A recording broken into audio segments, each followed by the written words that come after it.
Hey YouTube, what is up?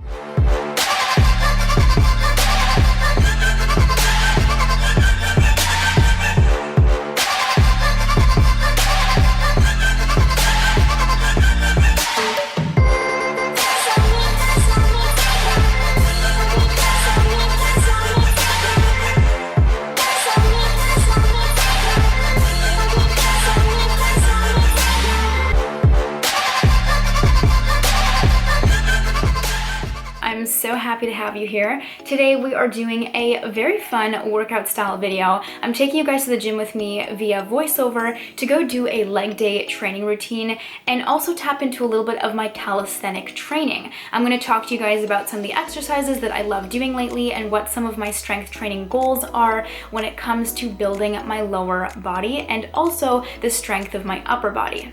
But before we do tap into that workout portion of the video, I do have a quick update and I just wanted to let you guys know that I did change my channel name recently to just being Ania. Now, some of you, if you came from Instagram, know exactly why that is, and if you didn't, then I'm simply just going to explain to you. I wanted to make sure that all of my social media platforms correlate to one another. My Instagram handle is just being Ania, and so I wanted to take that title and simply just reflect it onto my YouTube platform as well. I always preach simply just being myself on there and also for you guys to just be you and become the best version of yourself. So I want to take that promotional branding that I have from that platform and spread it across everywhere. Therefore, just being Ania is my new title. I hope you guys like it. And with that, we are now going to get into today's video. So the very first thing that I like to do when I get to the gym is simply pack up all the stuff that I'm not bringing with me into the warm-up room into a locker. I lock everything up for safety reasons, and then I just tie up my shoes, change my clothes if I need to, and bring my water bottle, my headphones, and my phone into the actual warm-up room. No matter what the workout will be, I always do full body static and dynamic stretching. I start from the top of my body and work my way down. Static stretches are those that you hold for about 10 to 12 seconds at a time to target a particular muscle, whereas dynamic ones incorporate a little bit more active motion. I like to stretch my legs a lot, not just because it's a leg day, but also because I'm really trying to improve my flexibility and mobility and overall the range of motion in my lower body. I did some of these butterflies, that's essentially what I call this stretch, and then I moved into a hip abductor and hip flexor stretch, which I find is really helping me progress with being able to do the splits. I'm still far from it, but I hope that soon enough this will help me a little out.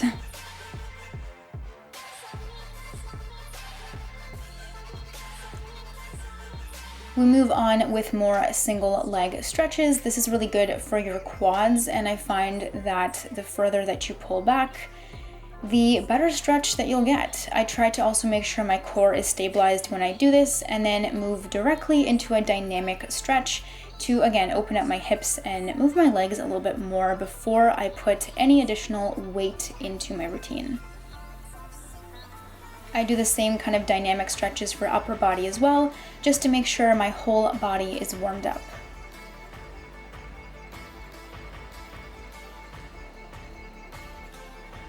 And then essentially the next step in my routine is moving into a glute activation warm-up. I find that I don't use any weight at the beginning of my warm-up, and this is actually really beneficial to generally just kind of get my legs moving, and then eventually I'll add about 15 pounds of dumbbell weight into my workout. So I did some basic bodyweight squats and then moved into some pulsing goblet squats. This really gets your hamstrings burning, and then to kind of keep it going, I put the dumbbell and kind of rested it on my leg and did some sideways leg raises, just making sure that my legs are as straight as possible. And then I did a single leg deadlift with a 15-pound weight as well. I find this really helps my knee stability, which is really good for active recovery after having knee surgery and trying to get full range of motion back.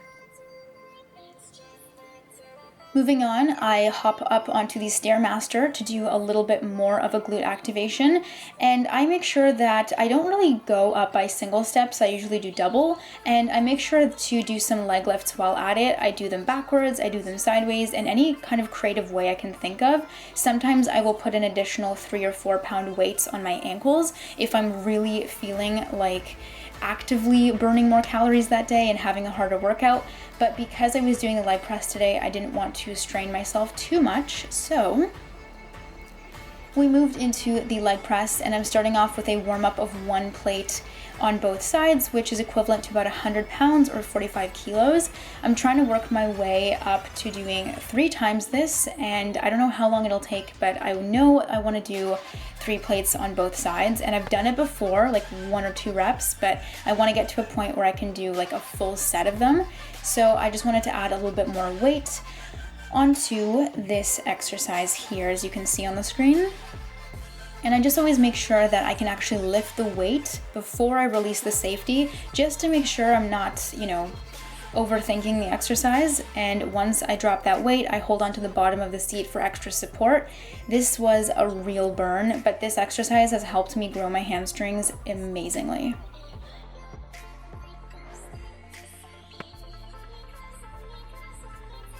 So now I'm going to move into some of my weightlifting kind of tips. I'm very new to this when it comes to lifting and squatting and such, so I'm not using a lot of weight. I am showing you guys a front squat. This has really transformed my legs recently. It just makes me very toned and a lot stronger. I am basically balancing the bar at a good level, making sure that my feet are shoulder width apart roughly, and I grab about, I would say, 10 pounds on both sides and just perform a front squat motion as deep as I can. This is a killer. It's really painful, to be honest. It burns because the bar is really heavy, so I recommend, if you're doing any sort of front squat, to wear a t-shirt or a long sleeve shirt or even like a sweater or sweatshirt, because the bar is heavy and it leaves marks on your skin. So that's why I selected a t-shirt purposely today.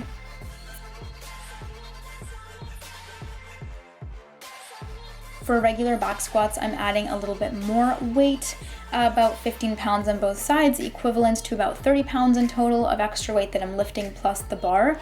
These I find are more comfortable for me when I lower the weight and kind of just have it sit a little bit lower on my back. And essentially these are pretty simple for me, but they still overall burn my quads really intensely and my hamstrings. My goal is to be able to lift about 45 pounds, but I'm not quite there yet, so I'm not really in a rush. I just want to make sure I'm performing the movement carefully. And yeah, just making sure I have that neutral spine every time I'm going down and making the mind-to-muscle connection that I gotta lift with my legs and not my back. Just as promised, I'm showing you guys a little bit of my calisthenic routine. So I always make sure to incorporate calisthenics usually at the end of my workout, because I am always trying to gain muscle and strength, and I'm a firm believer in progressive overload. So just constantly maximizing the muscular endurance of the muscle group that I'm trying to target. And for me, this is triceps and biceps and shoulders lately, and my lats. So I do as many tricep dips as I can, and then I jump directly into these chin-ups. These are very tricky. I'm trying to get to about 10, and I think here I did close to 8, but I just couldn't do it anymore, so I dropped the weight and jumped into these leg lifts. I honestly love doing these because I find that this exercise very much so targets my lower abs in ways that other exercises don't. So if you're trying to have a really intensive lower ab challenge, I highly recommend doing any sort of elevated leg lifts like this or hanging leg raises.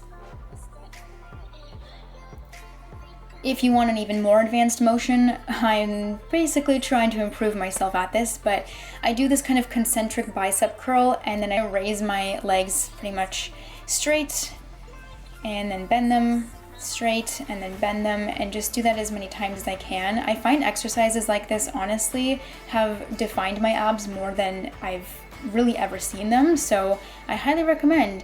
And to kind of maximize that strength again, I go directly into hanging leg raises. I'm keeping my knees bent here just because it's really difficult. And to finish off my workout, I do an L-sit, trying to maintain this for about 5 seconds. I only lasted 3 here. And then to maximize that strength, we drop into some tricep dips, and that summarizes my workout, guys.